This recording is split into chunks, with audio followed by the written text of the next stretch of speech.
Hello everyone and welcome back to psycho. Uttarakhand वन नरोगा के लिए एग्रीकल्चर के टॉपिक्स को देख रहे थे।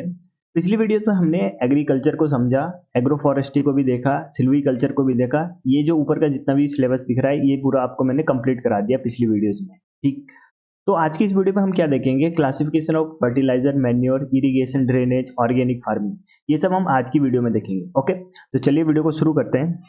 बहुत सारे लोग कमेंट करते हैं कि आप कौन सी बुक से पढ़ाते हो, तो मैंने जितनी भी बुकें हैं जिससे भी मैं पढ़ा रहा हूँ ये सब मैंने आपको बताया बुक लिस्ट वाली वीडियो में। तो आप बुक लिस्ट वाली वीडियो देख सकते हैं, उसमें मैंने सब बताया कि कौन सा सिलेबस आपको कौन से बुक से करना है, कौन से चैप्टर में वो सिलेबस दिया गया है। ठीक है, तो बार बार मैं आपको नहीं बताऊंगा। ठीक, तो देखते हैं फर्टिलाइजर एंड मैन्योर। सबसे पहले मैन्योर यानी कि खाद। खाद को देखते हैं, खाद क्या होता है।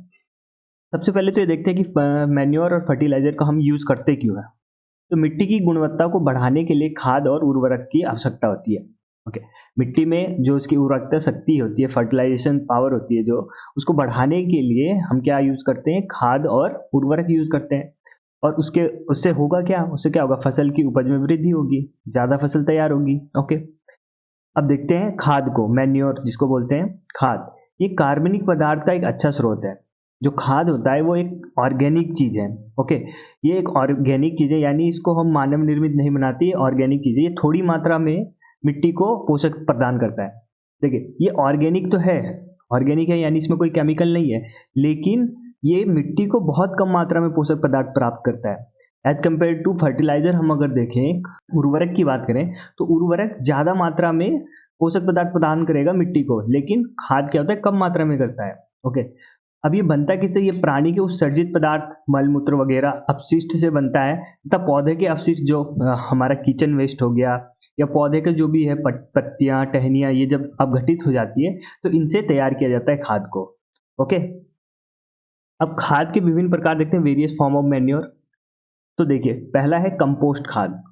कंपोस्ट आपने सुना होगा। पौधे व उनके अवशेष पदार्थ, कूड़े करकट, पशुओं के गोबर, मनुष्य के मलमूत्र आदि कार्बनिक पदार्थों को जीवाणु तथा कवकों की क्रिया के द्वारा खाद के रूप में बदलना कंपोस्टिंग कहलाता है। ठीक, तो कंपोस्ट कैसे तैयार होता है, जो कूड़े करकट हो गए या पशुओं के गोबर हो गए, मनुष्य के मलमूत्र आदि, ये जब बैक्टीरिया द्वारा अपघटित हो जाता है, डिकम्पोज हो जाते हैं, तो इससे तैयार होता है कंपोस्ट। ओके, दूसरा देखिए vermi compost. Okay, vermi compost क्या होता है, जब कंपोस्ट को केंचुओं के उपयोग से तैयार किया जाता है तो उसको क्या बोलते हैं, वर्मी कंपोस्ट। तो ये बार बार एक क्वेश्चन भी बनता है कि किसान का मित्र किसे कहा जाता है, तो किसान का मित्र किसे कहते हैं, केंचुओं को कहा जाता है। केंचुओं को क्यों कहा जाता है कि केंचुए क्या करते हैं, जैसे मिट्टी है, ये आपका खेत हुआ, तो केंचुए क्या करते हैं, इसमें नीचे तक मिट्टी में गहराई कर देते हैं, यानी उसमें छोटे छोटे छिद्र बना देते हैं। छिद्र बनाने से क्या होगा, ये एयरी बन गया, यानी कि इसमें हवा जा सकती है। ठीक, दूसरा, जब वर्षा होगी तो वर्षा का जल इसमें आसानी से चला जाएगा, आसानी से चला जाएगा, तो क्या मिट्टी की उर्वरकता शक्ति बढ़ेगी। तो केंचुए भी क्या करते हैं, मिट्टी की उर्वरकता शक्ति को बढ़ाते हैं। ओके, और केंचुओं के उपयोग से जो कंपोस्ट तैयार किया जाता है उसको क्या बोलते हैं, वर्मी कंपोस्ट कहते हैं। ये पूछा जाता है एग्जाम में, वर्मी कंपोस्ट किसे बोलते हैं, केंचुओं के उपयोग से जो कंपोस्ट तैयार किया जाता है उसको वर्मी कंपोस्ट कहते हैं। ठीक है, तीसरा टाइप है ग्रीन मैन्योर यानी हरी खाद। हरी खाद देखिए, फसल उगाने से पहले खेतों में कुछ पौधे जैसे पटसन, मूंग अथवा ग्वार उगा देते हैं। ये सब क्या है, देखिए पटसन, मूंग और ग्वार है क्या, ये सब लेगुमिनस प्लांट है। लेगुमिनस लेगुमिनस प्लांट या लेग्यूम प्लांट वो होते हैं जो अधिक मात्रा में नाइट्रोजन का उत्सर्जन करते हैं। ओके, तो फसल उगाने से पहले हम क्या करते हैं, इन टाइप के पटसन, मूंग या ग्वार उगा देते हैं। तो क्या होगा, ये उगा दिया, फिर उसके बाद हम उसमें हल चला देते हैं। ओके, हल चलाने से क्या होगा, मिट्टी में मिल जाएंगे ये पौधे। अब ये पौधे क्या है, नाइट्रोजन का सबसे बड़ा स्रोत है, नाइट्रोजन बहुत ज्यादा मात्रा में प्रोड्यूस करते हैं। तो अब क्या होगा, जो मिट्टी है जिसमें ये मिल गए तो उसमें क्या होगा, नाइट्रोजन की मात्रा भी बढ़ जाएगी। इस प्रकार हमारी भूमि ज्यादा उर्वरक हो जाएगी। ओके, तो ये पौधे हरी खाद में परिवर्तित हो जाते हैं, जो मिट्टी को नाइट्रोजन और फास्फोरस से परिपूर्ण करने में सहायता करते हैं। ओके, समझ में आ गया हरी खाद। आपको याद करना है इसमें कौन कौन से हम पौधों का यूज करते हैं। तो पटसन, मूंग और ग्वार ये लगाते हैं, क्या है, लेगुमिनस प्लांट बोलते हैं इनको। ठीक, मैन्योर हमारे समझ में आ गया, मैन्योर क्या होता है। मैन्योर क्या है, ऑर्गेनिक कंपाउंड है। ओके, इसमें कोई भी केमिकल नहीं होता है। अब फर्टिलाइजर देखिए, उर्वरक, इसमें क्या होता है, उर्वरक कारखानों में तैयार किया जाता है। ओके, ये आर्टिफिशियल है, यानी कारखानों में तैयार किए जाते हैं। ये रासायनिक पदार्थों के इस्तेमाल से बनाए जाते हैं। ठीक है, मेन डिफरेंस यही हो गया दोनों में, मैन्योर और फर्टिलाइजर में। जहाँ खाद क्या है, ऑर्गेनिक है, कार्बनिक पदार्थों से बनता है, नेचुरल चीजों से बनता है, वही फर्टिलाइजर कैसे, रासायनिक पदार्थों से बनता है। इसमें अत्यधिक मात्रा में पोषक तत्व है, जैसे नाइट्रोजन, फास्फोरस और पोटेशियम। अच्छा, एक चीज आपको हमेशा याद रखना है, एनपीके। एनपीके नाइट्रोजन, फास्फोरस और पोटेशियम। नाइट्रोजन, फास्फोरस और पोटेशियम ये आपको इसलिए याद रखना है क्योंकि पौधों को इन्हीं तीन चीजों की आवश्यकता सबसे ज्यादा होती है। ठीक, जैसे हम लोगों को प्रोटीन, फैट और कार्बोहाइड्रेट की सबसे ज्यादा आवश्यकता होती है, इसी प्रकार पौधों को भी इन तीन चीजों की आवश्यकता होती है, नाइट्रोजन, फास्फोरस और पोटेशियम। ओके, एनपीके, एनपीके से इसको याद रखना है। तो जो हम खाद तैयार करते हैं रासायनिक से, तो उसमें हम क्या करते हैं, एनपीके सबसे ज्यादा मात्रा में मिला देते हैं। ओके, अत्यधिक मात्रा में नाइट्रोजन, फास्फोरस, पोटेशियम मिला देते हैं। उर्वरक आसानी से पौधों द्वारा अवशोषित कर लिया जाता है। ओके, एक एडवांटेज इसका ये भी है कि जो उर्वरक होते हैं, फर्टिलाइजर होते हैं, ये पौधे द्वारा बहुत आसानी से इसको अब्जॉर्ब कर लिया जाता है। ठीक, तथा ये पानी में घुलनशील होते हैं। ओके, ये भी आपको याद रखना है कि पानी में घुलनशील होते हैं। ओके, ये दो फैक्ट हो गए। अब दोनों में अंतर देखते हैं, खाद तथा उर्वरक में अंतर क्या होता है। खाद देखिए, ये मुख्य रूप से कार्बनिक पदार्थ है, ऑर्गेनिक कंपाउंड्स है ये, ठीक है। और उर्वरक क्या है, ये अकार्बनिक है, ये अकार्बनिक है। ओके, नेक्स्ट, ये प्राकृतिक पदार्थ से बने होते हैं, अभी देखा हमने प्राकृतिक पदार्थ से बने होते हैं। और दूसरा ये क्या होता है, रासायनिक पदार्थ, केमिकल से मिलकर बने होते हैं। तीसरा, खाद में कम मात्रा में पोषक तत्व होते हैं, अभी देखा हमने कि उसमें कम मात्रा में होता है क्योंकि वो नेचुरली बनाए जा रहे हैं। ओके, और जो उर्वरक होता है इसमें हम जानबूझ के एनपीके डाल रहे हैं, एनपीके बहुत ज्यादा मात्रा में डाल रहे हैं, तो इसमें क्या होगा, अत्यधिक मात्रा में पोषक तत्व होते हैं। अगला देखिए, खाद सस्ती होती है तथा घर तथा खेत मैदान में बनाई जा सकती है। इसको हम घर में भी बना सकते हैं, खेत मैदान में भी बना सकते हैं, लेकिन और ये क्या होती है, सस्ती होती है। उर्वरक महंगे होते हैं, फैक्ट्रियों में तैयार किए जाते हैं। खाद धीरे धीरे पौधे द्वारा अवशोषित की जाती है। खाद क्या होता है, धीरे धीरे अवशोषित करता है पौधा, जबकि फर्टिलाइजर क्या है, इसको बहुत आसानी से इसको ऑब्जॉर्ब कर लेता है। अच्छा, इसका कारण क्या है कि खाद को वो धीरे धीरे अवशोषित करते हैं जबकि उर्वरक है आसानी से अवशोषित कर लेते हैं। तो इसका कारण सिर्फ यही है क्योंकि जो खाद है वो पानी में अघुलनशील होते हैं, पानी में घुलनशील नहीं होते हैं, और जबकि जो फर्टिलाइजर होते हैं ये पानी में घुलनशील होते हैं। तो पानी में घुलनशील है तो पानी के द्वारा या जड़ों के द्वारा ही आसानी से अवशोषित कर लिए जाते हैं। ओके, नेक्स्ट देखिए, इसका आसानी से भंडारण तथा स्थानांतरण है। इसका जो स्टोरेज है, स्टोरेज आसानी से और एक जगह से दूसरी जगह ले जाना भी आसान है। वहीं पे फर्टिलाइजर का भंडारण का स्थानांतरण विधि सरल नहीं है। इसके लिए क्या करेंगे हम, फिर इसके लिए अलग से स्टोरेज रूम बनाया जाता है, उसके लिए अलग से टेम्परेचर रखा जाता है, क्योंकि ये केमिकल के बने हैं तो ये वायु के संपर्क में ना आए, वरना अलग से केमिकल रिएक्शन हो कुछ और पदार्थ बन जाएगा। ठीक है, तो इसका जो भंडारण और स्थानांतरण है सरल विधि नहीं है। ओके, किसी कंटेनर में रखा जाता है और विशेष टेम्परेचर पर रखा जाता है। ओके, तो खाद और उर्वरक आपको समझ में आ गया। ठीक, अब आगे देखते हैं सिंचाई, इरिगेशन। फसलों को जल प्रदान करने की प्रक्रिया को सिंचाई कहते हैं। फसलों को हम अगर जल दें तो उसको क्या बोलेंगे, सिंचाई बोलते हैं, सबको पता है। अब सिंचाई के तरीके देखते हैं। सबसे पहला है कुआं, वेल। ये दो प्रकार के होते हैं कुएं, देखिए, खुदे हुए कुएं या खोदे हुए, डग वेल बोलते हैं जिनको। पानी बैलों के उपयोग द्वारा निकाला जाता है, ये पुरानी परंपरा है।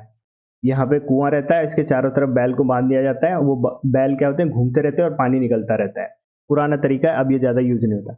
दूसरा ट्यूबवेल, ट्यूबवेल इसमें क्या होता है, पानी बहुत नीचे होता है और निकालते कैसे, मोटर के इस्तेमाल से निकालते हैं। ठीक, ये आपने देखा होगा, ट्यूबवेल देखे होंगे, मोटर पंप के इस्तेमाल से पानी निकालते हैं। ओके, फिर कैनाल्स, नहरें। नहरों में पानी एक या अत्यधिक जलाशय अथवा नदियों से आता है। कहीं पे पानी स्टोर किया रहता है, चाहे वो तालाब हो या नदी हो, और वहां से हम नहर निकाल देते हैं जो डायरेक्ट खेतों तक आता है, तो ये क्या होते हैं, कैनाल्स होते हैं। नेक्स्ट देखिए, रिवर लिफ्ट सिस्टम, ये ज्यादा इंपॉर्टेंट है, ये नई टेक्नोलॉजी।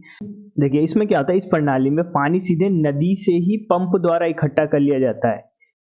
इस सिंचाई का उपयोग नदियों के पास वाले खेतों में लाभदायक है। अगर नदी के पास में कोई खेत है तो यहाँ सीधे पंप लगाओ और डायरेक्ट पानी यहाँ ले लो। इसी को क्या बोलते हैं, रिवर लिफ्ट सिस्टम, यानी हमने रिवर को ही उठा के डाल दिया इसमें, सिंपल सी बात है। ओके, नेक्स्ट देखिए, तालाब, टैंक बोलते हैं जिसको। आपत्ति के समय प्रयोग में आने वाले छोटे तालाब, छोटे जलाशय होते हैं जो छोटे क्षेत्र में पानी का संग्रह करते हैं। तालाब भी आपने देखा होगा, छोटी मात्रा में, कम मात्रा में पानी को स्टोर किया जाता है इसमें, और इसमें पानी कैसा होता है, वर्षा का पानी होता है। नेक्स्ट देखिए, रेन वाटर हार्वेस्टिंग। वर्षा के पानी को सीधे किसी टैंक में सुरक्षित इकट्ठा कर लिया जाता है, इसके बाद इसका इस्तेमाल किया जाता है। ये मृदा अपरदन को भी दूर करता है। ओके, रेन वाटर हार्वेस्टिंग के द्वारा भी हम अपने खेतों की सिंचाई कर सकते हैं। ठीक, तो ये हो गया आप इरिगेशन और इरिगेशन के प्रकार यानी कि सिंचाई के तरीके। ओके, अब आगे देखते हैं नेक्स्ट क्या है हमारे सिलेबस में। ठीक, तो देखिए हमने सिलेबस में देख लिया classification and use of fertiliser, manure ये देख लिया, इरिगेशन देख लिया, ड्रेनेज देख लिया। अब इसमें जो लास्ट टॉपिक है वो है organic farming concept, principle and certification. तो ये देख लेते हैं। देखिए ऑर्गेनिक फार्मिंग होता क्या है? Organic farming refer to method to farming that emphasis the use of natural inputs and practice that promote the health of the environment, soil, plant, animal and human. It avoids synthetic chemicals such as pesticides, fertilization, herbicides. Organic farming focus on sustainability, maintain biodiversity and the responsible use of resource. देखिए organic farming जैसे कि कार्बनिक खेती जिसको हम बोलते हैं, कार्बनिक कृषि, इसमें क्या कहते हैं, हम किसी भी केमिकल का उपयोग नहीं करते हैं या फिर ना के बराबर करते हैं। करना तो पड़ेगा ही, थोड़े बहुत केमिकल तो चाहिए हमको। तो या तो ना के बराबर केमिकल का यूज करें या तो बिल्कुल ही ना करें, तो उसको क्या बोलते हैं, हम ऑर्गेनिक फार्मिंग बोलते हैं। इससे होगा क्या, एक तो खेत जो है हमारा सॉइल, उसकी हेल्थ बनी रहेगी। जितना ज्यादा उसमें केमिकल डालेंगे उसका जो हेल्थ उर्वरकता शक्ति है उतनी कम होती रहेगी नेक्स्ट साइकिल में। और वहीं अगर हम कार्बनिक पदार्थों का यूज करें तो जो खेत की उर्वरकता शक्ति है वो बनी रहेगी। साथ में ये अगर हम ऑर्गेनिक चीजों का यूज करें तो उसमें जो एनिमल होंगे उनकी भी सुरक्षा रहेगी। अगर कोई मानव जैसे सब्जी वब्जी खा लेता है केमिकल वाला सब्जी तो उसकी भी तबीयत खराब हो जाती है। तो लेकिन अगर हम ऑर्गेनिक खाद का यूज करेंगे, ऑर्गेनिक कृषि का यूज करेंगे, तो जो भी हमें प्रोडक्ट मिलेगा वो बिल्कुल सेफ होगा। ओके, बिल्कुल एडिबल होगा, मतलब उसे खाने योग्य है, बिना धोए खा सकते हो आप उसको। ओके, ठीक, तो इसको क्या बोलते हैं, ऑर्गेनिक खेती कहते हैं, जिसमें हम केमिकल का उपयोग के बराबर करते हैं या बिल्कुल ही नहीं करते हैं। ओके, ऑर्गेनिक कृषि से फायदे क्या क्या होंगे? स्वास्थ्य हेल्थ के फायदे होंगे। ऑर्गेनिक खेती का उद्देश्य पोषक तत्व से भरपूर सिंथेटिक्स रसायनों से मुक्त खाद्यान्न उत्पादन है। ओके, जो पोषक तत्व से भरपूर जो हमें मिलेगा, प्रोडक्ट जो मिलेगा, फल सब्जी जो भी मिलेगा उसमें पोषक तत्व बहुत ज्यादा मात्रा में होगी और रसायन नहीं होंगे उसमें, रसायनों से मुक्त होगा। तो ये क्या होगा, हमारे हेल्थ के लिए बहुत ज्यादा लाभदायक होगा। ओके, दूसरा देखिए ecology. Organic farming work in harmony with nature. Nature के साथ सामंजस्य पूर्ण रूप से काम करती है ये ऑर्गेनिक फार्मिंग। और पर्यावरण की रक्षा भी करती है, क्योंकि हम कोई केमिकल यूज नहीं करते तो पर्यावरण को कोई इफेक्ट ही नहीं पड़ेगा। और प्रदूषण को कम करती है ऑर्गेनिक फार्मिंग। ओके, नेक्स्ट देखिए इसका एक और फायदा बायोडाइवर्सिटी, जैव विविधता। जैव विविधता बायोडाइवर्सिटी का प्रोटेक्शन भी होगा एक टाइप। ऑर्गेनिक खेती जैव विविधता को बढ़ाती है। विभिन्न प्रकार की फसलें की खेती करके प्राकृतिक आवासों को बनाए रखते हुए पारिस्थितिक प्रक्रियाओं को बढ़ावा देती है, जो कृषि प्रणालियों की लचीलापन में योगदान है। सिंपल सी बात है, कोई भी केमिकल यूज नहीं करेंगे तो जो छोटे मोटे जीव हैं जो खेतों के लिए जरूरी है, जैसे कि केचुआ हो गया, ठीक है, और भी बहुत सारे जीव होते हैं नाइट्रोजन फिक्सेशन करते हैं जो, तो इन सबको हानि नहीं पहुंचेगा। इन सबको हानि नहीं पहुंचेगा तो क्या होगा, एक तो बायोडाइवर्सिटी संरक्षित रहेगी, दूसरा जो हमने खेती कर रखा है उसके लिए भी बहुत ज्यादा अच्छा होगा। ओके, फोर्थ देखिए सॉइल फर्टिलिटी, मिट्टी की उर्वरकता। ये हमने ऑलरेडी देख लिया कि मिट्टी की उर्वरकता बनी रहेगी क्योंकि कोई भी हम केमिकल यूज नहीं कर रहे हैं। ठीक, सिलेबस में एक और चीज दिया है ऑर्गेनिक फार्मिंग सर्टिफिकेशन। तो ऑर्गेनिक फार्मिंग सर्टिफिकेशन यानी कि जैसे आपको जैसे ऑर्गेनिक फार्मिंग करना है और आप उस प्रोडक्ट को बेचना चाह रहे हैं कि मार्केट में बेचना चाह रहे हैं, क्योंकि जो भी ऑर्गेनिक आप सब्जी लोगे, ऑर्गेनिक सब्जी कहीं से भी लोगे वो नॉर्मल सब्जी से महंगी होती है। ऑर्गेनिक फल या सब्जी जो भी होता है वो नॉर्मल सब्जियों से महंगी होती है। तो अगर आप इसको बेच रहे हैं ऑर्गेनिक कह के, तो इसका तो कुछ प्रमाण भी तो होना चाहिए कि हाँ ये ऑर्गेनिक है। तो इसके लिए क्या करना पड़ता है, सर्टिफिकेशन लेना पड़ता है कि हाँ मैं ऑर्गेनिक फार्मिंग कर रहा हूँ। ठीक, इसमें आप एप्लीकेशन भरते हो, फिर जो सर्टिफिकेशन बॉडीज के लोग होते हैं वो आते हैं, इंस्पेक्शन करते हैं, वहाँ देखते हैं कि हाँ ये सच में ऑर्गेनिक फार्मिंग कर रहे हैं, फिर डॉक्यूमेंटेशन करते हैं, फिर डिसीजन लेते हैं कि इनको देना है कि नहीं देना है। ठीक, तो इसमें ये सारी स्टेज होती है। अब ये एग्जाम की दृष्टि से ये वाला इंपॉर्टेंट है कि सर्टिफिकेशन बॉडी कौन कौन सी है जो सर्टिफिकेट प्रोवाइड करती है ऑर्गेनिक। तो यूएसडीए ऑर्गेनिक ये यूनाइटेड स्टेट का है, ईयू ऑर्गेनिक ये यूरोपियन यूनियन का, और इंडिया में जो है उसको बोलते हैं इंडिया ऑर्गेनिक। इंडिया ऑर्गेनिक जो ऑर्गेनिक फार्मिंग में सर्टिफिकेट प्रोवाइड करती है। ठीक है, तो हमने जो ये जितने भी टॉपिक लिखे हैं सबको इस वीडियो में कवर कर दिया है। ठीक, इस वीडियो को मैं यहीं पे खत्म करता हूँ। नेक्स्ट जो वीडियो आएगी उसमें हम सीड को देखेंगे, बीज के बारे में देखेंगे। ठीक है, तो मिलते हैं नेक्स्ट वीडियो में। जय हिंद।